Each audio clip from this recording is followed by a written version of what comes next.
ሰላም ጤና ይስጥልን ውድ የቻናላችን ኬር ቲዩብ ቤተሰቦች፣ ዛሬ 6 ኪሎ በሚገኘው ታሪካዊው የአዲስ አበባ ዩኒቨርሲቲ ዋና ግቢ ውስጥ በምናብ ተሳፍረን አንድ ስፍራ እንጎበኛለን። 6 ኪሎ ግቢ ውስጥ የቀድሞ የአፄ ኃይለ ሥላሴ ገነተ ልዑል ቤተ መንግስት የነበረውና ዛሬ የኢትዮጵያን ጥንታዊ ታሪክና ባህል አቅፎ የያዘው ድንቅ ሙዚየም ይገኛል። ዛሬ ይህንን ታሪካዊ ስፍራ እንቃኛለን። አብራችሁን ቆዩ። ይህ ሙዚየም ያረፈበት ህንፃ በራሱ ትልቅ የታሪክ አሻራ ነው።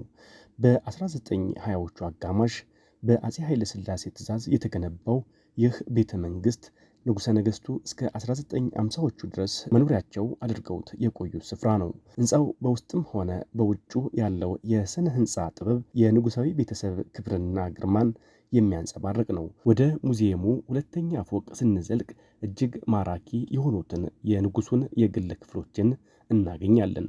ንጉሠ ነገሥቱ ይጠቀሙበት የነበረው መኝታ ቤት፣ አልጋ፣ ምንጣፎችና መሳቢያዎች ልክ በነበሩበት ሁኔታ ተጠብቀው ይገኛሉ። በተለይም በዚያ ዘመን እጅግ ዘመናዊና ብርቅዬ የነበረው ከውጭ ሀገር የመጣው የግርማዊነታቸው መታጠቢያ ገንዳና ክፍል የብዙ ቱሪስቶችን ቀልብ የሚስብ ሀገራዊና ዓለም አቀፋዊ ውሳኔዎች ይተላለፉበት የነበረውን ንጉሳዊ ቢሮም የራሱ የሆነ ልዩ ድባብ አለው። ሙዚየሙ የንጉሳውያን ታሪክ ብቻ ሳይሆን የመላው ኢትዮጵያውያን መገለጫ ነው። በመጀመሪያው ፎቅ ላይ የተለያዩ የኢትዮጵያ ብሔረሰቦችና ባህላዊ አልባሳት፣ የሙዚቃ መሳሪያዎች፣ የቤት ቁሳቁሶችና የግብርና መሳሪያዎች በየወገናቸው ተሰድረው ተቀምጠዋል። ይህ ክፍል ኢትዮጵያ በባህል ምን ያህል የበለጸገች መሆኗን በአንድ ጣሪያ ስር የሚያሳይ ድንቅ የጥናት ማዕከል ነው። በሙዚየም ውስጥ ሌላ ትኩረት የሚስበው ክፍል ጥንታዊና መንፈሳዊ ቅርሶች የሚገኙበት ነው። ከረጅም ዓመታት በፊት በሊቃውንት የተሳሉና እጅግ ውድ የሆኑ ሃይማኖታዊ ስዕሎች እዚህ ይገኛሉ።